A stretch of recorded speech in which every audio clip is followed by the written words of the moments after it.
가령 여러분이 전성기를 맞은 거대 행성이라고 가정해 보겠습니다.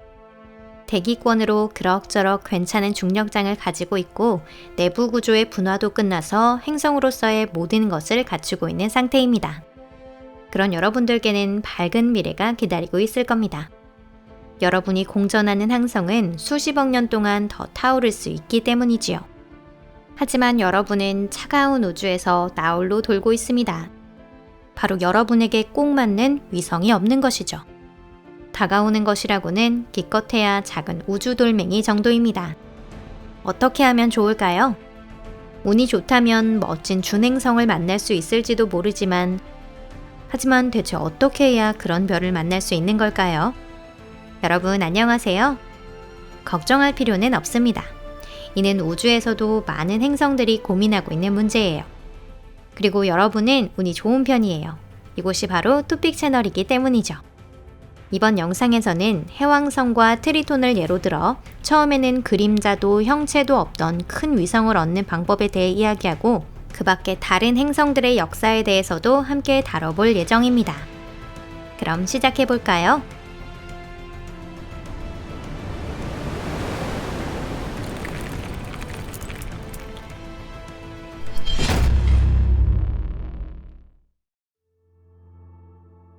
행성은 보통 어디에서 위성을 얻을까?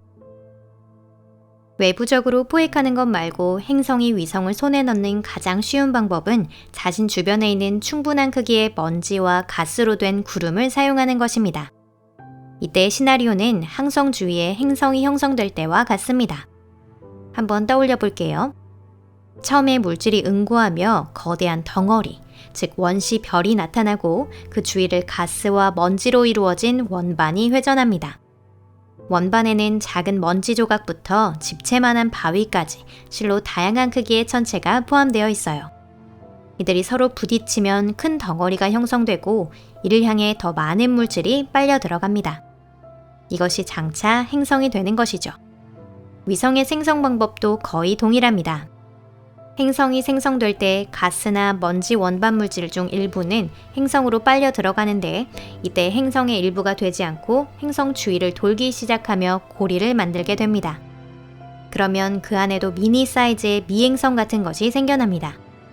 연구진들은 목성이나 토성의 가장 큰 위성이 이렇게 생겨났을 것이라 생각하고 있어요. 유로파, 이오, 가니메데, 엔셀라두스, 타이탄 등이 이에 해당합니다. 다양한 소천체가 목성과 토성 주위를 돌고 있지만 이들은 아마도 미행성이 되지 못했거나 붙잡힌 소행성일 확률이 높습니다. 그럼 붙잡힌 소행성에 대한 이야기를 조금 해볼까요? 단순히 옆을 지나가던 소행성을 행성의 중력장으로 붙잡는 방법도 있습니다. 이미 훌륭한 가족을 이루고 있는 것처럼 보이는 목성이나 토성조차 마구잡이로 행성을 잡아들이고 있습니다. 이렇게 붙잡힌 위성은 종종 약간 특이한 궤도를 갖게 됩니다. 보통 20률이 큰 타원 궤도인 경우도 있고 행성의 적도면 쪽으로 크게 기울어져 있거나 공전 방향이 행성 방향과 정반대가 되기도 합니다. 간혹 이 모든 게 해당되는 위성이 나타나는 경우도 있는데요. 이러한 위성을 연구자들은 불규칙 위성이라 부릅니다. 현재까지 4개의 목성형 행성 모두를 포함해 그러한 위성이 100개 이상 있는 것으로 알려져 있습니다. 화성의 위성 포보스와 데이모스도 이 붉은 행성에 붙잡혔을 가능성이 있어요. 하지만 이 가설에는 많은 연구자들이 의의를 주장하는 것도 사실입니다. 이들은 불규칙 위성이 아니기 때문이죠. 마지막으로 또 한 가지 가장 괴팍한 위성 획득 방법을 소개할게요. 만약 여러분이 딱딱한 지표를 가진 지구형 행성이라면 같은 유형의 인근 행성에 부딪혀 보는 방법도 있습니다. 하지만 이건 매우 위험한 행위이고 방향을 신중하게 선택하지 않으면 충격으로 산산조각이 날 가능성이 높습니다. 결과적으로 모든 일이 잘 풀려서 상대 행성이 성냥을 켜듯이 여러분의 지표를 쓱 문지른다면 여러분은 자신의 물질을 자신의 주의 궤도 위로 던질 수 있습니다. 그렇게 되면 그곳에서 충분한 크기의 훌륭한 위성이 만들어지게 될 것입니다. 이 길을 선택한 것이 바로 금성과 화성에 끼인 행성이었어요. 들어보신 적이 있나요? 바로 지구라는 이름의 행성입니다. 트리톤의 특이한 점. 하지만 행성이 위성을 흡수할 땐 종종 여러 가지 문제가 발생합니다. 이를테면 행성이 생성하는 가스와 먼지 구름 물질이 단순하게 부족한 경우, 수성이나 금성에 예나 지금이나 위성이 없는 것이 바로 그런 이유 때문입니다. 이 경우는 운이 안 좋았다고 볼 수 있어요. 또한 행성이 자신의 원반의 상당 부분을 잃어버릴 수도 있습니다. 이것은 바로 해왕성에서 일어난 일일 가능성이 높습니다. 아마도 해왕성의 큰 위성은 처음부터 없었거나 어떤 이유로 손실되었을 겁니다.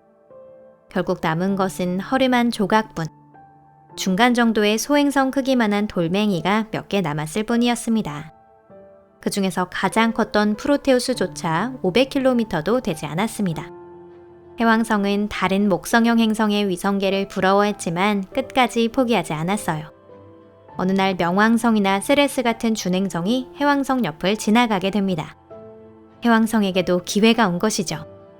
그는 곧바로 중력장에서 그 별을 붙잡아 태양이 아닌 자신을 돌도록 만들었습니다. 더 이상 외톨이가 아니게 된 것이죠. 그에게도 예쁜 공 모양의 큰 위성이 생긴 것입니다. 연구자들에게 트리톤이라는 이름으로 알려진 이 위성이 해왕성에 붙잡힌 지 벌써 수십억 년이 흘렀습니다. 이 트리톤은 태양계에서 가장 독특한 위성 중 하나인데요. 우선 그 크기입니다. 크기를 보면 이전까지 행성으로 간주되었던 명왕성보다 더 큽니다. 가장 최근에 나온 데이터에 따르면 트리톤의 반경은 약 1350km라고 해요. 또한 트리톤은 불규칙 위성입니다. 트리톤은 해왕성이 돌고 있는 것과는 반대로 매우 특이한 궤도를 그리며 공전하고 있습니다. 먼 훗날 이 위성은 해왕성에 낙하하거나 궤도가 너무 낮아지며 이른바 로슈 한계보다 안쪽 궤도에 들어가 산산조각이 날지도 모릅니다. 하지만 트리톤은 이 미래를 알지 못하죠. 트리톤의 구조와 활동은 기타 대다수의 위성에서는 잘 보이지 않는다는 특징을 갖고 있습니다. 이는 태양계에서도 몇 안 되는 대규모 화산 활동이 확인된 천체 중 하나입니다. 하지만 이를 볼 수 있는 것은 트리톤 이외에 지구, 목성의 위성 이오와 토성의 위성 엔셀라두스 뿐이에요. 트리톤의 화산은 지구나 이오의 화산과 같은 용암을 내지는 않습니다. 얼음으로 이루어진 지각의 균열이나 계구부에서는 얼음과 메탄, 암모니아 등 다른 물질과 혼합된 액체 또는 기체 상태의 질소가 분출합니다. 이를 바로 얼음의 화산이라 불러요. 태양계 외부 지역과 마찬가지로 트리톤도 섭씨 영하 235도라는 극한의 환경을 가진 땅입니다. 그곳의 기후에 비하면 영하 89도의 지상 최저 기온을 기록한 보스토크 남극기지는 따뜻한 휴양지로 느껴질 정도이지요.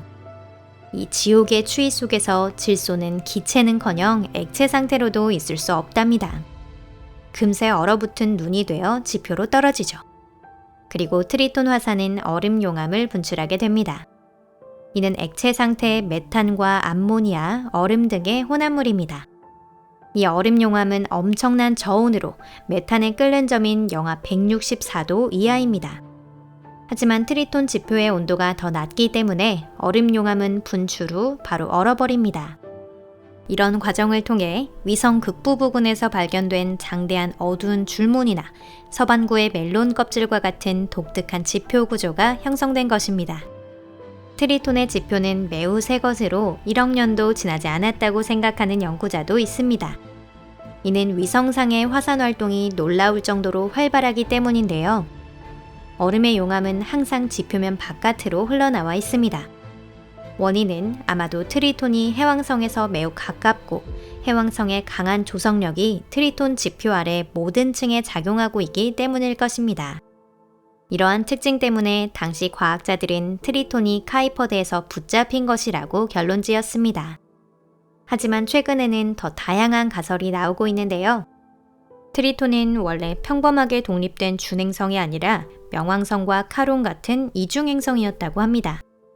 다시 말해 트리톤에는 반성이 있었고 그 별도 트리톤에 버금가는 크기였던 것이죠.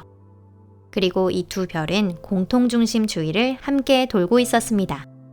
하지만 그 후 어떤 일이 일어나게 됩니다. 어쩌면 어떤 행성 또는 항성이 가까운 곳을 지나면서 트리톤이 궤도를 벗어난 것일지도 모르고요. 혹은 태양계 자체가 지금보다 무질서해서 별다른 이유 없이 행성의 궤도가 변화했을 수도 있습니다. 최근의 이론 모델에 따르면 그러한 가능성을 생각해 볼 수 있습니다. 어느 쪽이든 트리톤은 해왕성에 접근해 그 주위를 계속 돌고 있습니다. 트리톤이 갖고 있던 위성은 옆으로 튕겨나간 것인지 아니면 해왕성에 떨어진 것인지, 해왕성의 큰 위성들은 트리톤 때문에 뿔뿔이 흩어진 것인지 아니면 단지 처음부터 없었던 것인지, 어쨌든 결과적으로 해왕성은 자신만의 독특하고 큰 위성을 무사히 였는데 성공했습니다. 오늘 영상은 여기까지입니다. 끝까지 시청해주셔서 감사합니다.